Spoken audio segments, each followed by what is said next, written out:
ஸ்ரீமத் பாகவத சாரம் பிரம்ம சம்ஸ்பர்ஷம் என்னும் உரையுடன் கூடியது. உரையாசிரியர் அண்ணா. பதிப்பகம் ஸ்ரீ ராமகிருஷ்ண மடம். ஸ்கந்தம் 8. அமிர்த மதனம். ஸ்ரீ சுகர் கூறியது: தாமச மனுவின் சகோதரரான ரைவதர் என்று பெயர் பெற்றவர் 5வது மனுவானார். அர்ஜுனன், பலிவிந்தியன் முதலியோர் அவருடைய புத்திரர்கள். எப்போது போரில் தேவர்கள் கூறிய ஆயுதங்களால் அசுரர்களால் துன்புறுத்தப்பட்டு உயிரிழந்து வீழ்ந்தவர்களாய் மீண்டும் எழுந்திருக்காமல் இருந்தனரோ, அரசே, எப்போது துர்வாச சாபத்தால் இந்திரனுடன் முவ்வுலகும் ஒளியிழந்து யாகாதி கிரியைகளும் அழிந்து போயினவோ, அப்போது எல்லோரும் மேருவின் உச்சியிலுள்ள பிரம்ம சபையை அடைந்து பிரம்மாவிடம் வணங்கி எல்லாவற்றையும் தெரிவித்து கொண்டனர். குறிப்பு: 5வது மன்வந்தரம். இதில் ரைவதர் என்பவர் மனு, அர்ஜுனன், பிரதிவிந்தியன் முதலியோர் மனு புத்திரர்கள், விபு என்பவன் இந்திரன், பூதரயன் முதலியோர் தேவர்கள், ஹிரண்ய ரோமா, வேதசிரஸ், ஊர்த்வபாகு முதலியோர் ரிஷிகள், சுப்ருக்கு விகுண்டை என்னும் மனைவியிடம் வைகுண்டர் என்று பகவானுடைய அவதாரம். 6வது மன்வந்தரம். சாக்ஷர் என்பவர் மனு, இந்திரத்யும்னன் இந்திரன், ஆப்யன் முதலியோர் தேவர்கள், ஹவிஷ்மான் முதலியோர் ரிஷிகள், வைராஜருக்கும் சம்பூத்தியிடம் அஜிதர் என்று பகவானுடைய அவதாரம். ஒரு சமயம் துர்வாச மகரிஷி யானை மேலிருந்த இந்திரனுக்கு பிரசாதமாக ஒரு மாலையை அளிக்க அவன் அதை மதியாமல் யானையின் மஸ்தகத்தில் வைத்தான். யானை அதை கீழே தள்ளி காலால் மிதித்தது. துர்வாசர் கோபமடைந்தார். இந்திரன் மன்னிப்பு கேட்டான். துர்வாசர் மன்னிப்பது என் வழக்கமில்லை என்று சபித்தார். அசுரர்கள் இதையறிந்து படையெடுத்தனர். மகாபலிக்கு ஜெயமும் இந்திரனுக்கு தோல்வியும் ஏற்பட்டது. பிரம்மா கூறியது: ஒரு மரத்தின் வேரில் நீர் விடுவது அதன் கிளைகளுக்கும் கொம்புகளுக்கும் ஆவது போல் விஷ்ணுவின் ஆராதனம் எல்லோருக்கும் தனக்கும் ஆகிறது. அவரைத்தான் ஆராதிக்க வேண்டும் என்று கூறி அவரை பிரம்மா துதித்தார். அளவிறந்தவரும் அறிய ஒண்ணாத செயல்களை உடையவரும் நிர்குணரும் குணங்களுக்கு ஈஸ்வரரும் நிகழ்காலத்தில் சத்துவத்தில் நிலைத்தவருமாகிய உமக்கு நமஸ்காரம். இவ்விதம் தேவகணங்களால் துதிக்கப்பெற்ற ஹரியும் ஈஸ்வரனுமான பகவான் 1000 சூரியர்கள் உதித்தார் போன்ற பிரகாசத்துடன் அவர்களிடை தோன்றினார். ஸ்ரீ பகவான் கூறியது: அமிர்தத்தை உண்டாக்குவதில் தாமதமின்றி முயற்சி செய்ய வேண்டும். அதை பருகுவதால் சாவினால் பீடிக்கப்பட்ட ஜீவன் சாவற்றவன் ஆவான்.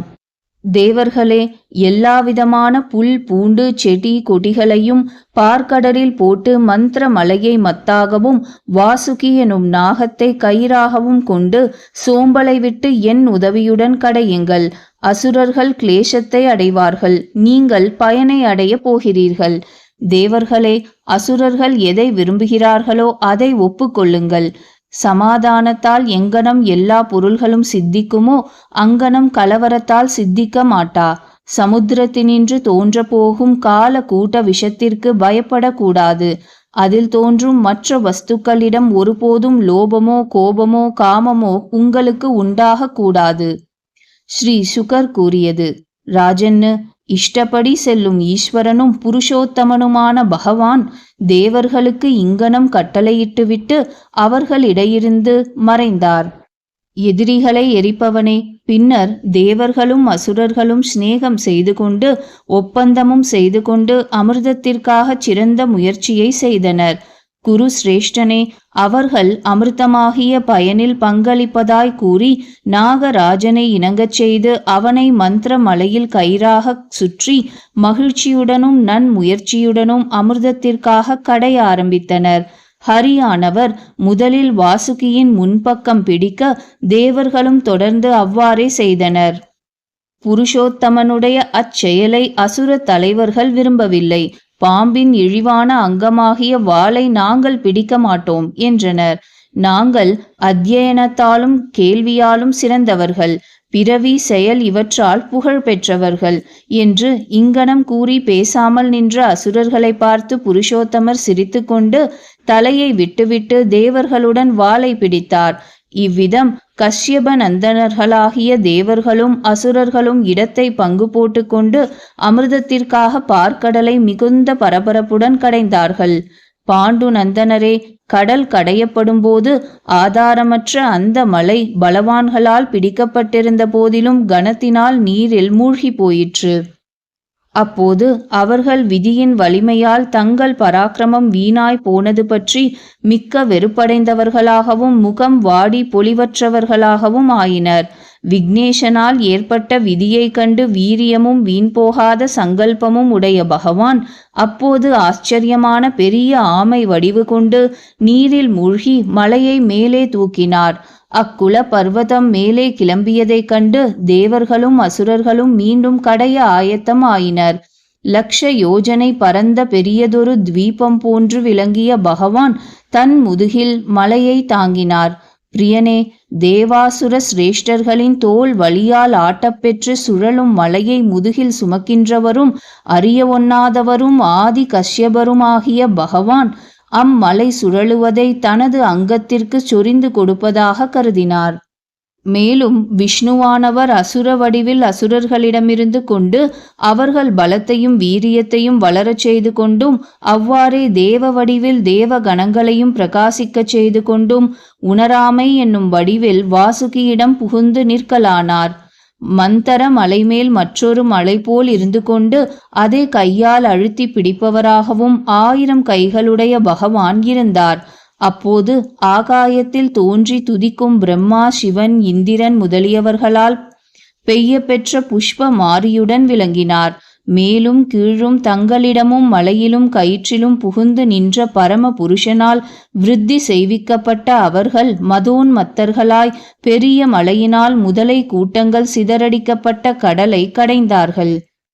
பாம்பு அரசனுடைய 1000 கொடிய கண்களினின்றும் வாய்களினின்றும் மூச்சு காற்றினின்றும் கிளம்பிய தீயாலும் புகையாலும் அசுரர்கள் பொலிவிழந்தவர்கள் ஆயினர். பௌலோமன், காலேயன், பலி, இல்வலன் முதலிய அனைவரும் காட்டு தீயால் பொசுக்கப்பட்ட சரள மரங்கள் போல் ஆயினர். இது தலைப்பக்கத்திற்கு தாங்களே வந்ததின் பயன். அவ்வாறு தேவாசுர வீரர்களால் கடையப்பட்டும் கடலில் அமிர்தம் எப்பொழுது உண்டாகவில்லையோ அப்பொழுது பகவான் தானே கடையலானார்.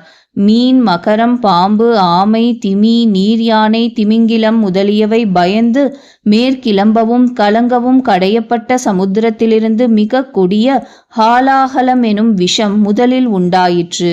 பிரியனே, எல்லா திக்குகளிலும் மேலும் கீழும் பரவுகின்றதும் கிளம்புகின்றதும் எதிர்க்க முடியாததும் பொறுக்க முடியாததுமான அதனுடைய கொடிய வேகத்தை கண்டு பயந்த பிரஜைகள் பிரஜா நாயகர்களுடன் ரட்சிப்பவர்கள் வேறெவரும் இன்றி சதா சிவனை சரணடைந்தார்கள். முவ்வுலகின் நன்மைக்காக கைலாச பர்வதத்தில் உமாதேவியுடன் வீற்றிருப்பவரும் முனிவர்களின் மனதிற்கு உகந்தவரும் அவர்களுடைய மோட்சம் காரணமாக தவத்தை செய்பவருமான அந்த தேவனை தரிசித்து துதிகளுடன் வணங்கினர். பிரஜாபதிகள் கூறியது: தேவா, மகாதேவா, உண்டாயவற்றின் உயிராகியவனே, உண்டாயவற்றையெல்லாம் பரிபாலிப்பவனே, முவ்வுலகையும் பொசுக்கும் விஷத்தினின்று சரண் புகுந்த எங்களை காத்தருள வேண்டும். இரகசியமான பரபிரம்மம் நீரே, உயர்ந்ததும் தாழ்ந்ததுமான அனைத்தையும் ஆக்கி அளிப்பவர் நீரே, பல சக்திகளுடன் உலகில் பிரகாசிப்பவரும் உலகின் ஈஸ்வரரும் ஆத்மாவும் நீரே. ஆத்மாவிலேயே இன்புற்றிருக்கும் குருக்களால் எவருடைய 2 சரணங்களும் இதயத்தில் சிந்திக்கப்படுகின்றனவோ அப்படிப்பட்ட உம்மை காமிகளைப் போல் உமையுடன் எப்பொழுதும் கூடி உலவுகிறவர் என்றும் தவத்தால் தவிப்பவராயினும் கொடியவரென்றும் மயானத்தில் வசிப்பவரென்றும் எவர்கள் பிதற்றுகின்றார்களோ அந்த வெட்கம் கெட்டவர்கள் உமது போக்கை உணரமாட்டார்கள். ஸ்ரீ சுகர் கூறியது: அவர்களுடைய அந்த விசனத்தை கண்டு அதனால் மிகவும் பீடிக்கப்பட்டு கிருபையுடன் உயிரனத்திற்கும் உண்மை நண்பனாகிய மகாதேவன் பிரியையான சதி தேவியிடம் பின்வருமாறு கூறினார். சிவபிரான் கூறியது: பவானி, ஐயோ பாவம்! பார்க்கடலை கடையும் போது உண்டான கால கூட்ட விஷத்தினின்று பிரஜைகளுக்கு விளைந்துள்ள இந்த துன்பத்தை பார்த்தாயா? பிராணனை காப்பாற்றிக் கொள்ள விரும்பும் இவர்களுக்கு அபயமளித்தல் என் கடமை அல்லவா? தீனர்களை பரிபாலித்தல் என்பதொன்றே பிரபுக்களின் நாட்டமாய் இருக்க வேண்டும். ஆத்ம மாயையால் மயங்கி பகையை வளர்க்கும் பிராணிகளிடை சாதுக்கள் கனப்பொழுதில் அழியக்கூடிய தங்கள் பிராணனால் மற்ற பிராணிகளை காக்கிறார்கள். மங்கள வடிவினலே, கிருபை செய்யும் புருஷனிடம் சர்வாத்மாவான ஹரி பிரீத்தி அடைகின்றார். பகவான் ஹரி பிரீத்தியடைந்தால் சராச்சர பிரபஞ்சத்துடன் நானும் பிரீத்தி அடைகின்றேன். ஆகையால் இந்த விஷத்தை சாப்பிடுகிறேன். என் மக்களுக்கு க்ஷேமம் உண்டாகட்டும். ஸ்ரீ சுகர் கூறியது. உலகை காப்பவரான பகவான் பரமேஸ்வரன் இவ்வண்ணம் பவானியை கலந்து யோசித்து அந்த விஷத்தை சாப்பிட முற்பட்டார். அவருடைய மகிமை தெரிந்த பவானியும் உடன்பட்டு மகிழ்ந்தாள். பின்பு உலக ரட்சகரான மகாதேவன் பரவி நின்ற ஹாலாகல விஷத்தை கைத்தலத்தில் ஒடுக்கி கிருபையுடன் உட்கொண்டார். நீரின் குற்றமாகிய அவ்விஷம் தனது வீரியத்தை அவரிடம் கூட காட்டிவிட்டது. அவருடைய கழுத்தில் கருப்பாய் கரைப்படுத்திற்று. அதுவும் சாதுவான மகாதேவனுக்கு சிறந்த அலங்காரம் ஆகிவிட்டது. பெரும்பாலும் சாதுக்களான ஜனங்கள் உலகின் துன்பத்தைக் கண்டு தாங்களும் தவிக்கிறார்கள். அனைத்திற்கும் ஆத்மாவாகிய பரம புருஷனுக்கு செய்யும் சிறந்த ஆராதனம் அதுவே என்றோ.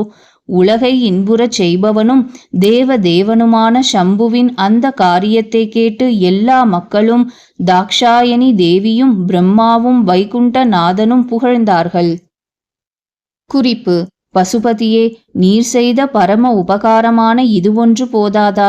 தேவர்கள் கண்டு நடுங்கி ஓடிய கொடிய ஹாலாகல விஷத்தை விழுங்கினால் வயிற்றிலுள்ள உலகம் அழியுமென்றும் உமிழ்ந்தால் வெளியிலுள்ள ஜீவராசிகள் அழியுமென்றும் கழுத்திலேயே நிறுத்தி கொண்டீர்கள் அல்லவா? கொடிய ஜுவாலை வீசுவதும் தேவர்கள் அனைவரும் கண்டு நடுங்குவதுமான விஷத்தை நீர் எப்படி பார்த்தீர்? எப்படி அதை கையில் ஏந்தினீர்? அது என்ன நாவல் பழமா? எப்படி கழுத்தில் தரித்தீர்? அது என்ன சித்த குளிகையா அல்லது நீல மணியாலான ஆபரணமா? சம்புவே, மகாத்மாவே, கூறும். இது ஸ்ரீ ஆதி சங்கராச்சாரிய பகவத் பாதர் சிவானந்த லஹரியில் பகவானை அர்ச்சித்தது. பருகும்போது கையிலிருந்து நழுவிய சிறு பகுதி எதுவோ அதை தேலும் பாம்பும் விஷ மூலிகைகளும் மற்றுமுள்ள விஷ ஜந்துக்கள் எவையோ அவைகளும் கிரகித்து கொண்டன.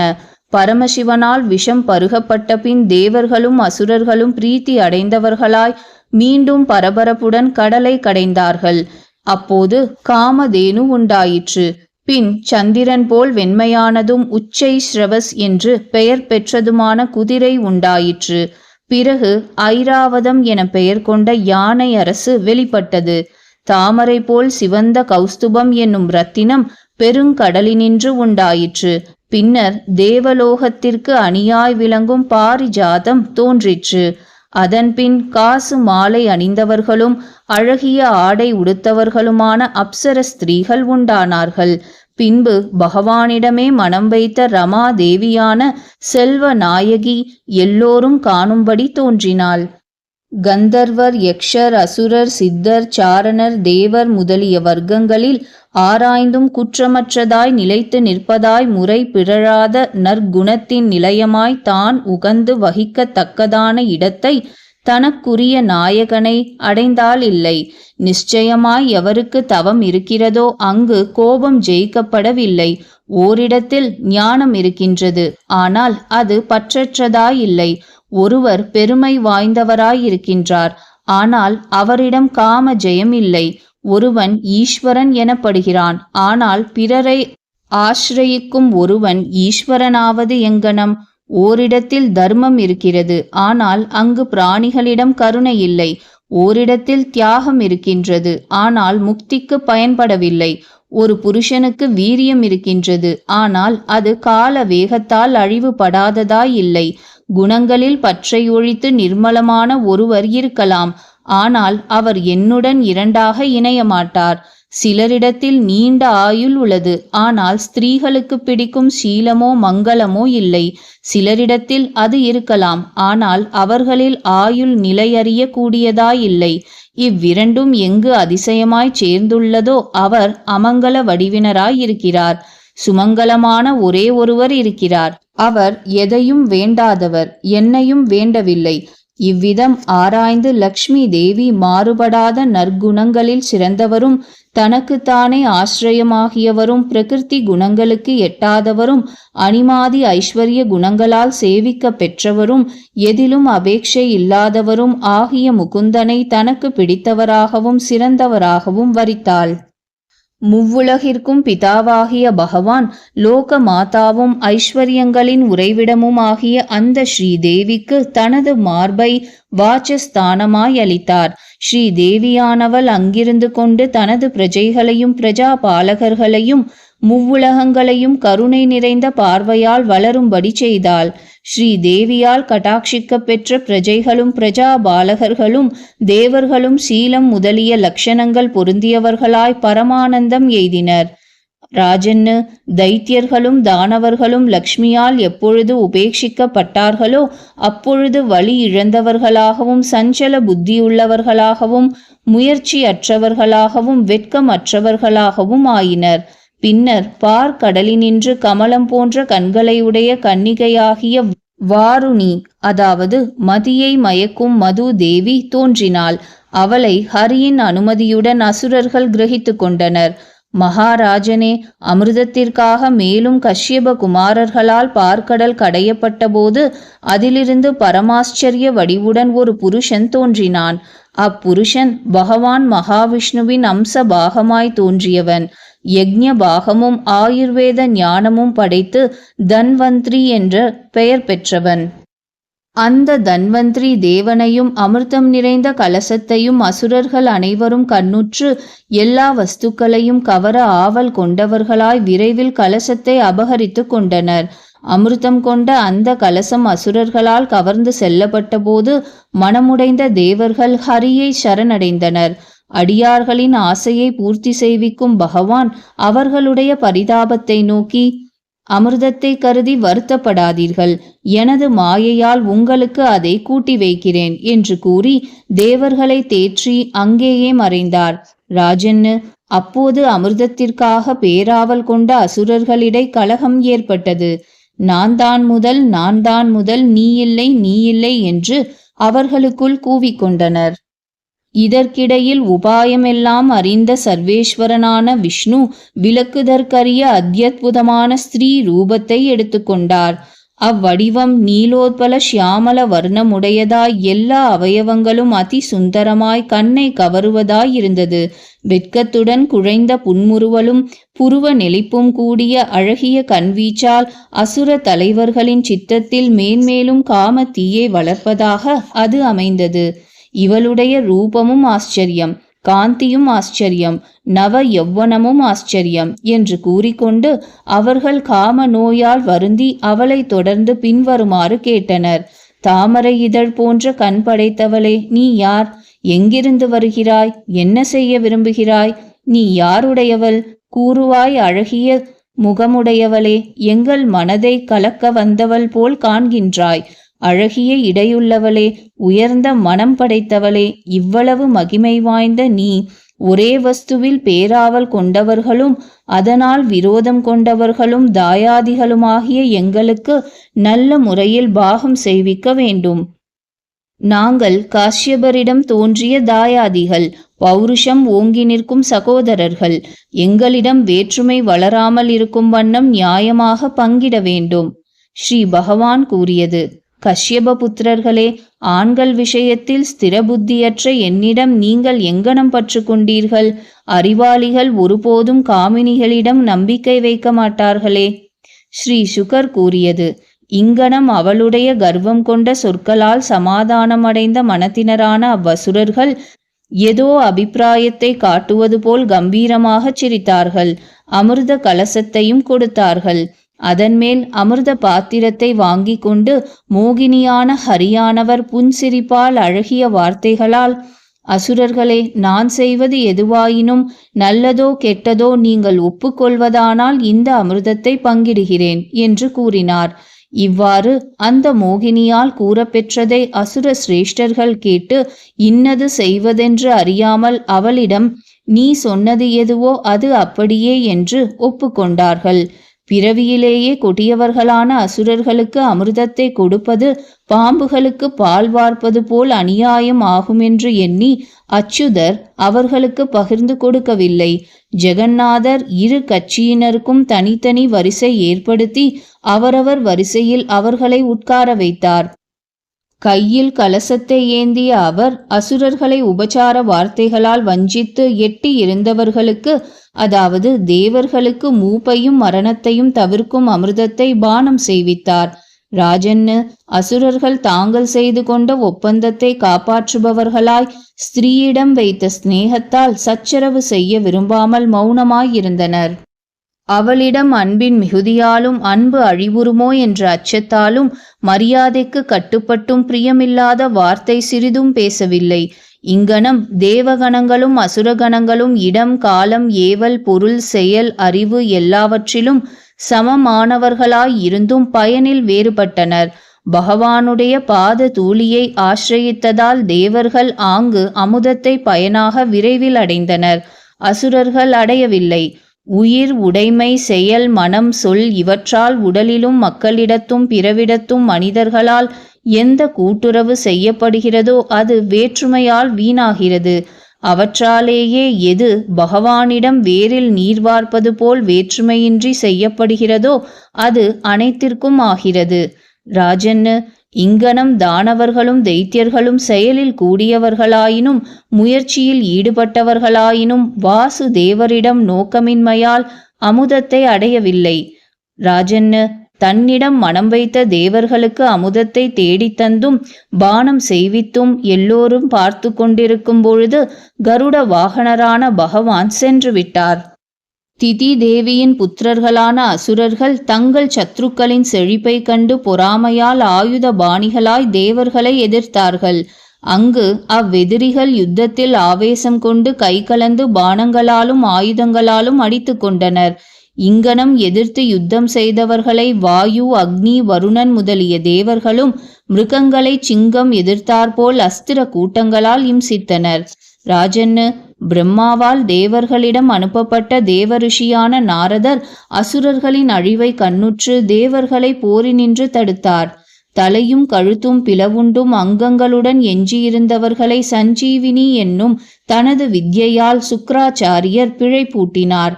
பலியும் சுக்கிரரால் தொடப்பட்டு இந்திரிய சக்தியையும் ஞாபக சக்தியையும் மீண்டும் பெற்று ஜெயிக்கப்பட்ட போதிலும் உலகத்தின் தத்துவத்தை அறிந்தவன் ஆதலால் வருந்தவில்லை. ஹரியானவர் ஸ்திரீ வடிவில் அசுரர்களை வஞ்சித்து தேவகணங்களுக்கு அமுதத்தை பானம் செய்வித்த இவ்வரலாற்றை கேட்டு மலையில் உறையும் பரமசிவன் ரிஷபத்தில் ஏறி பூத கணங்கள் சூழ உமாதேவியுடன் மதுசூதனர் இருக்கும் இடத்திற்கு அவரை காண வந்தார். ஸ்ரீ மகாதேவன் கூறியது: குணங்களால் இன்புறும் உம்முடைய அவதாரங்கள் என்னால் பார்க்கப்பட்டிருக்கின்றன.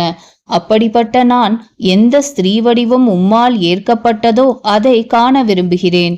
ஸ்ரீ பகவான் கூறியது: தேவ சிரேஷ்டரே, காமிகள் போற்றத்தக்கதும் ஆசையை உண்டாக்கி வளர்ப்பதுமான அந்த வடிவத்தை காண விரும்பும் உமக்கு காட்டுகிறேன். ஸ்ரீ சுகர் கூறியது: இங்கனம் கூறிக்கொண்டே பகவான் அவ்விடத்திலேயே மறைந்தார். உமையுடன் கூடிய சிவன் எங்கும் பார்வையை செலுத்தி கொண்டு நின்றார்.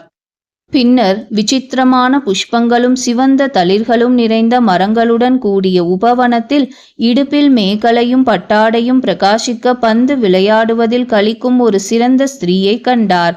பந்து விளையாட்டினால் சற்று வெட்கியவள் போல் வெளிப்படாத புன்சிரிப்புடன் கூடிய அவளுடைய கடைக்கண் பார்வையால் ஏமாற்றப்பட்ட மகாதேவர் அவளை கண்ணுற்று தான் பார்ப்பதாலும் தன்னை அவள் திருப்பி பார்ப்பதாலும் மனம் இலகியவராய் தன்னருகில் உமாதேவி இருப்பதையும் தமது கணங்கள் இருப்பதையும் கூட உணரவில்லை.